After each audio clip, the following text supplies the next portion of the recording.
Bien, entonces les decía las verdades o ventajas del trabajo en equipo. El trabajo en equipo divide el esfuerzo y multiplica los resultados. El talento gana partidos, pero el trabajo en equipo gana campeonatos. El trabajo en equipo no depende solo de una sola persona. Ahí está la importancia. Los grandes equipos crean un sentimiento de comunidad.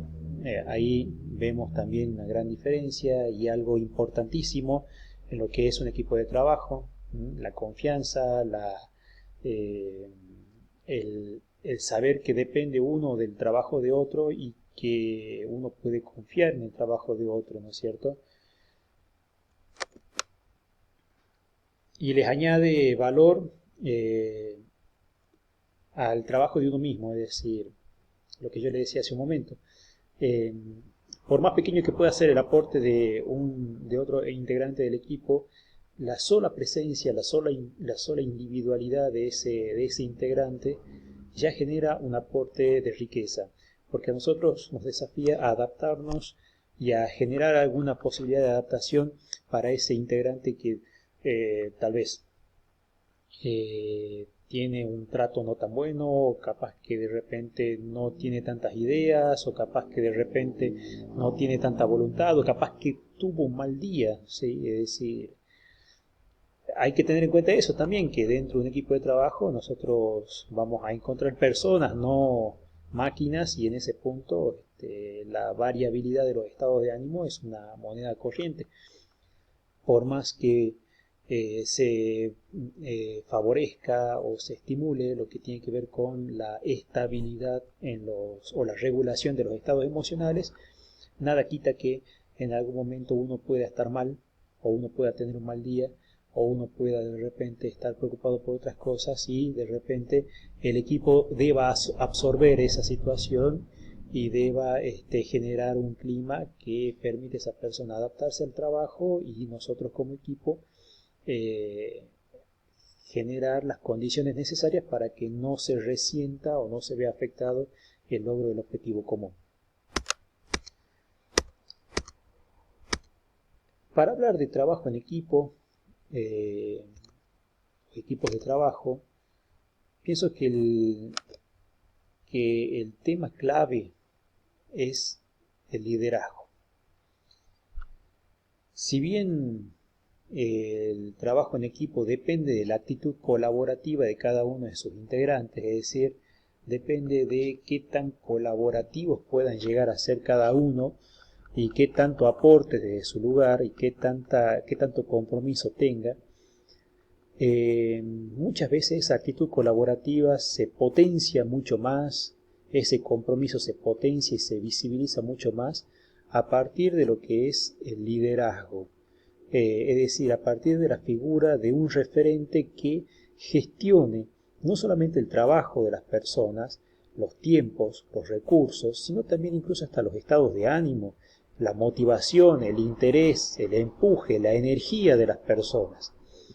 Un buen liderazgo puede hacer que las personas saquen lo mejor de sí mismos dentro de un equipo de trabajo. Es decir, el líder es capaz de ir más allá de lo que se ve superficialmente de cada uno y tener, en base a una confianza y en base a una, si se quiere, en base a una intencionalidad formativa, tiene esa habilidad de poder extraer y potenciar lo mejor que tiene cada una de las personas y que tal vez está dormido o tal vez está aplacado por una desconfianza o por falta de autoestima. Entonces, el líder es ese referente, ¿sí? Esa persona que puede orientar y que puede de alguna manera canalizar el trabajo de las personas dentro de un clima de respeto, de confianza, de desarrollo, de buen trato.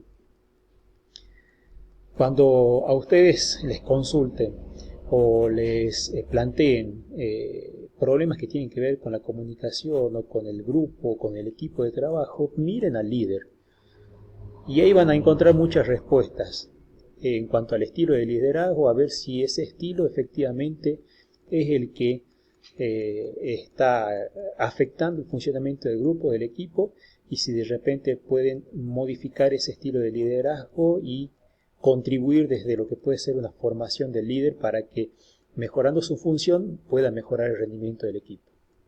Algunas características de lo que es el liderazgo. El líder como un individuo que desempeña dicha ocupación o rol. Vuelvo aquí a lo que les había dicho hace un momento. El liderazgo es un rol, ¿sí? Es un rol. Y por más que también funcione como denominación para un puesto, tengan en cuenta que no es lo mismo ser un jefe que un líder. Esto lo habrán escuchado más de una vez. Ser un jefe o tener un cargo implica una posición. Ser un líder implica un rol, implica hacerse cargo de esa posición.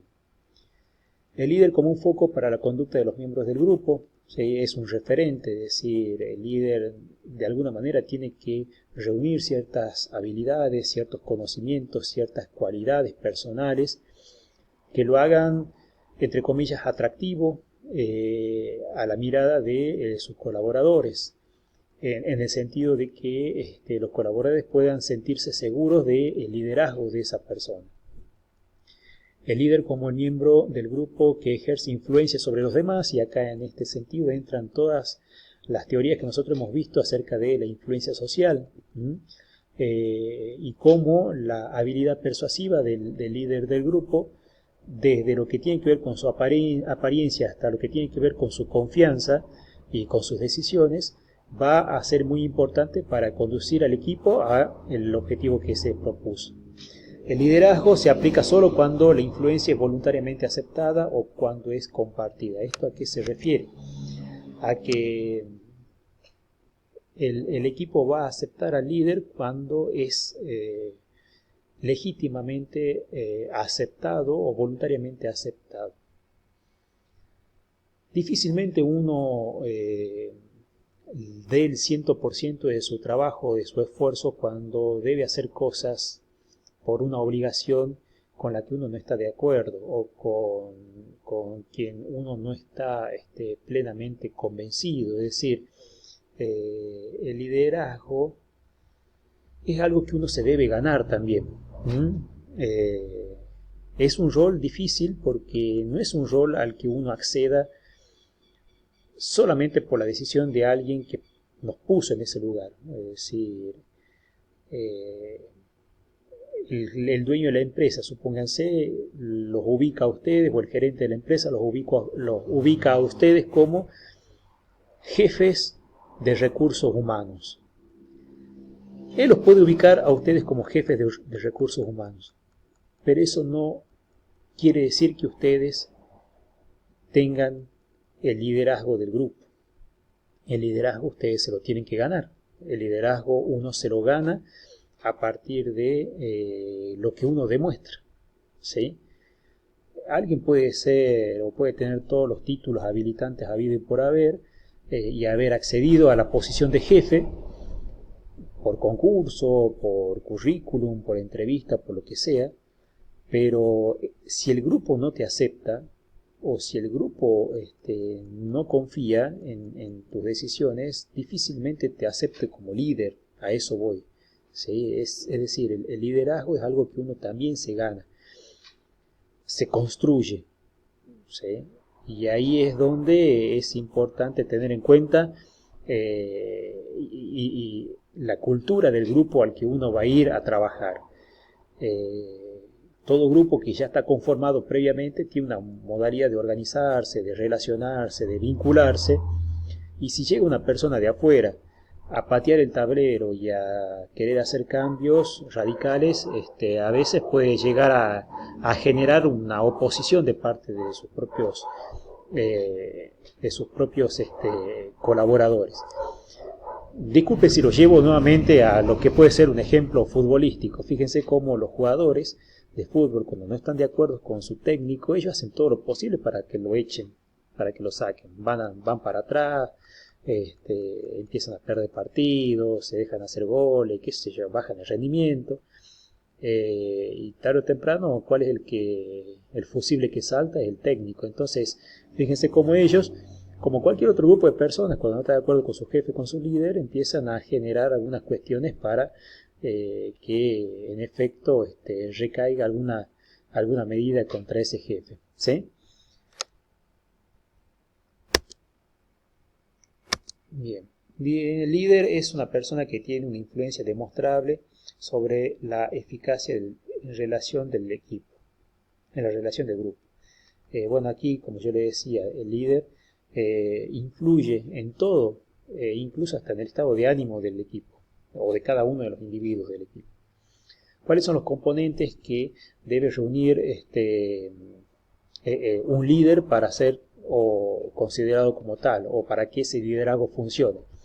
En primer lugar, la individualidad del líder, es decir, algunas características que en sí mismo tienen que reunir esa persona que asume el liderazgo. Su propia personalidad, las habilidades, los conocimientos y la experiencia. Estos serían los 4 pilares de la función del liderazgo. Eso del lado del individuo que cumple la función o el rol de líder. Las particularidades de sus seguidores, con sus características de personalidad, habilidades, actitudes y conocimiento. Es decir, esto tiene que ver con los seguidores. Hay seguidores o colaboradores que pueden llegar a ser mucho más dóciles. Hay colaboradores que pueden llegar a ser más difíciles de influenciar o de gestionar. Y hay colaboradores que pueden llegar a ser más colaborativos. Hay colaboradores que pueden llegar a ser más cuestionadores. No es lo mismo un grupo o un equipo integrado por operarios, con todo respeto lo digo, que un grupo o un equipo integrado por profesionales. Es decir, aquí hay una diferencia en cuanto a lo que puede llegar a ser el nivel de aceptación o el nivel de convencimiento que puedan llegar a tener con respecto a lo que nosotros digamos como líderes, ¿no es cierto? Es decir, ahí en ese punto es importante tenerlo en cuenta. Incluso yo diría también otras cuestiones tan básicas como lo puede llegar a ser el género. Las chicas muchas veces tienen ese desafío de liderar equipos de trabajos constituidos por hombres en su mayoría. Pasa con aquellas chicas, con las colegas que van a trabajar en las minas o en empresas de construcción o en fábricas, en donde de repente hay un número importante de lo que son varones y pocas chicas, y de repente le toca ser gerente, jefe, líder de un grupo integrado por muchos varones, y ahí eso puede llegar a ser a priori tal vez una barrera que condicione de alguna manera su liderazgo. Bueno, allí habrá que adaptarse, adecuarse y dependerá mucho también de la cintura que tenga o de la habilidad, del tacto, del don de gente que pueda tener la persona para adaptarse a un liderazgo o a un equipo que reúna determinadas cualidades. Otro componente es el contexto situacional, es decir, hay líderes que son más líderes para determinadas situaciones. Sí, hay líderes que son más eficaces en determinados contextos. Hay líderes que sirven más, disculpen si uso la palabra sirven, que sirven más para situaciones tranquilas o calmas o contextos en donde de repente la situación del grupo está estable, tranquila. Y hay líderes que son mucho más recomendables o que tienen mejor eficacia en contextos de emergencia, los típicos pilotos de tormenta, ¿sí? Aquellos que enfrentan situaciones críticas y que conducen al grupo a que pueda salir de esa situación. Nuevamente los traigo a un ejemplo tal vez desde el ámbito del fútbol. Disculpen si soy reiterativo con es lo único que se me ocurre en este momento, pero seguramente puede haber más. Cuando un equipo de primera división acá en Argentina está por descender o está medio complicado con sus números para el descenso, es común llamar a un técnico que tiene la fama de salvar equipos en estas urgencias, ¿sí? Ese técnico se hizo esa fama porque efectivamente es un buen piloto de tormenta, es decir, es un técnico que toma determinadas decisiones y motiva al grupo de tal manera de que lo saca a flote en una situación crítica como puede llegar a ser esto, ¿no es cierto? Estar al borde del descenso.